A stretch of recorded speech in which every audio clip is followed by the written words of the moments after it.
इकबाल। जी आपका बच्चा है जी, क्या घटनाक्रम है क्या जानकारी है आपको? ये जी मदरसा में पढ़ते थे कहाँ पे? ग्वालना। उसके बाद में मेरी बात इससे कुछ ना हुई, ना वो कुछ पता है कि कहाँ है। अभी फ़ोन आया था मेरे पे, मैं यहाँ मस्जिद में ही था, यहाँ निबहेड़ी। तो आपके हिसाब से बच्चा मदरसे में था, आपकी जानकारी? जी, जी। तो यहाँ से कब गायब हुआ, कब हुआ, आपको कोई जानकारी नहीं दी गई? वो ना है, पता नहीं कब गए। आपको जानकारी नहीं है? तो वहाँ पे जो मौलवी साहब हैं जो आप, उन्होंने कोई जानकारी नहीं दी? मेरी बात नहीं, मुफ्ती साहब बोल रहा था कल से गायब है। अच्छा, तो ये आपको कब बताया कि कल से गायब है? नहीं, अभी बताया था, अभी फ़िलहाल जब ये सूचना मिली जी।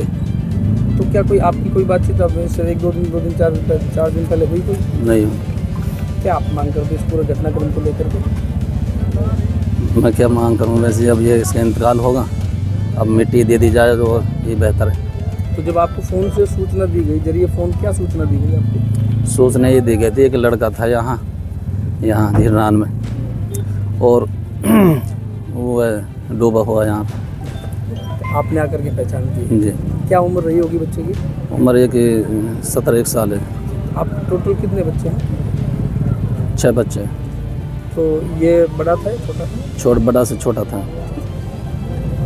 ये थाना इलाका टपुकड़ा के ग्राम खोरी के पहाड़ी क्षेत्र में आज शाम को 5 बजे पानी में तैरती हुई एक लाश की सूचना मिली थी। इस पर मैं SHO में जाब्ता के मौके पर पहुंचा। बॉडी को मैंने बाहर निकलवा लिया है। प्रथम में बॉडी अज्ञात थी, अननोन थी। अब उसकी माता पिता से पहचान हो चुकी है। मृतक का पिताजी आ चुके हैं और मृतक का नाम दिलशाद था, जिसकी उम्र 17 साल थी। चौपान के थाना इलाके के गांव फकरुद्दीन का रहने वाला था। ये कोई मदरसे में पढ़ता था और अब इसकी बॉडी को हम लेकर के यहाँ सरकारी अस्पताल टपुकड़ा में आए हैं। कल पोस्टमार्टम करवाया जाएगा। परिजनों ने अभी तक कोई रिपोर्ट नहीं दी है। जैसी रिपोर्ट दी जाएगी उस पर कार्रवाई की जाएगी। प्रथम दृष्टि क्या लगता है कि डेड बॉडी पे जिस तरीके का कोई चोट वगैरह का निशान है या नेचुरल नॉर्मल डेथ है, क्या कह सकते हैं? अभी कोई गंभीर चोट का निशान या ऐसा नहीं है जो मृत्यु कारित करने के लिए पर्याप्त हो। फिर भी डॉक्टर से पोस्टमार्टम किया जाएगा, उस समय स्थिति क्लियर हो जाएगी। प्रथम दृष्टया तो क्या बता सकते हैं। जैसा कि मृतक के पिता का कहना है कि वो पढ़ता था किसी मदरसे में और वो गायब था, लेकिन उसको सूचना अभी कुछ देर पहले तुरंत दी गई है, तो इससे संबंध में क्या कहेंगे? क्या कार्रवाई बनती है या किस तरह से आप कार्रवाई बढ़ाएंगे? मृतक के पिता से मौके से कुछ लोगों द्वारा बात की थी, मेरे द्वारा भी बात की थी। तो उसने वर्तमान में बच्चे को ग्वालदा मदरसे में पढ़ना बताया था। तो उसको कोई जानकारी नहीं थी कि मेरा बच्चा गायब है या कहीं इधर उधर हो गया है। बाद में उसको मौके पर बुलवाया गया और उसको जानकारी दी गई। उसने बॉडी को देखा, पहचान किया है। तो अब ये सभी तथ्य हैं, इन तथ्यों पर जांच की जाएगी। लेकिन बच्चा 2 दिन से गायब था या 5 दिन से गायब था, इसकी कोई रिपोर्ट किसी थाने में दर्ज हो, ऐसी जानकारी में अभी हमारे नहीं आया। मृतक के पिता का कहना है कि वो जिस मदरसे में पढ़ता है उनकी तरफ से तो टेंशन फ्री थे कि वो मदरसे में है, लेकिन मदरसे से 2 दिन से वो गायब था। तो ऐसे संबंध में मदरसे के संबंध में लापरवाही या किसी तरह की अनदेखी की किस तरह की कार्रवाई? हाँ, मदरसे में 2 दिन से वो गायब था, पिताजी बता रहे हैं जैसा कि। तो इस संबंध में लापरवाही तो स्पष्ट रूप से होती है। उस संबंध में अभी मैं मौके पर जाऊँगा। अभी तो मैं बॉडी को माइन से निकाल करके यहाँ सरकारी अस्पताल में लाया हूँ।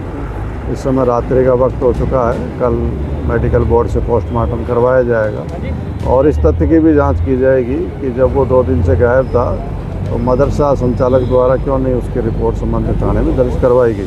घटनास्थल की हम बात करें जहाँ पे पानी का बहुत ज़्यादा जल जमाव है, वो घटनास्थल किस तरह का है? तो अवैध खनन में बनी हुई झील है या नेचुरल झील है, झरने, क्या है? नहीं, उसमें बरसात का पानी इकट्ठा हो रखा है। वर्तमान में बरसात का मौसम है तो उसमें पानी भरा हुआ है और वहाँ उसके पानी के किनारे पर जो है मृतक की चप्पल खुली हुई थी। वो चप्पल भी हमने मौके से जब्त की है और वो एक पूर्व में 2014 से पूर्व वहाँ खनन होता था और ये माइन जो है वर्तमान में बंद है और ग्रामवासियों से पता करने पर वर्ष 2014 से लगातार ये बंद होना पाया गया है। तो अभी इसमें ऐसा कोई खनन का अवशेष भी नहीं है जिससे ये अंदाज़ लगाया जा सके। ये जगह है जो जहाँ पर जो डूब कर जो मौत होना सामने है, ये लगभग कितनी गहराई की होगी, क्या जानकारी मिल पाई है? पानी कितना गहरा है, ये है कोई 30 फीट के करीब पानी की गहराई बता रहे हैं ग्रामवासियाँ। और किनारे के पास में बॉडी थी, कुछ लोगों को उतारा गया, कुछ पुलिस स्टाफ उसमें उतरा पानी में और उस बॉडी को लेकर के आए हैं, हमने किनारे पे किया है, वहाँ से निकाल करके लाए हैं। एहतियातन इस तरह की घटना दोबारा ना हो, इस जगह को लेकर के किस तरह की हिफाजत बरती ये वन विभाग से बात की जाएगी कि इस प्रकार से जो है बाउंड्री वॉल करें और लोगों का सुरक्षित आवागमन हो और कोई इस तरीके का तत्व यहाँ नहीं आए। ये घटना एक्सीडेंटल है या सुसाइडल है, जो भी है वो जांच का विषय है, देखेंगे, लेकिन भविष्य में नहीं हो इसके लिए आवश्यक कदम उठाए जाएंगे।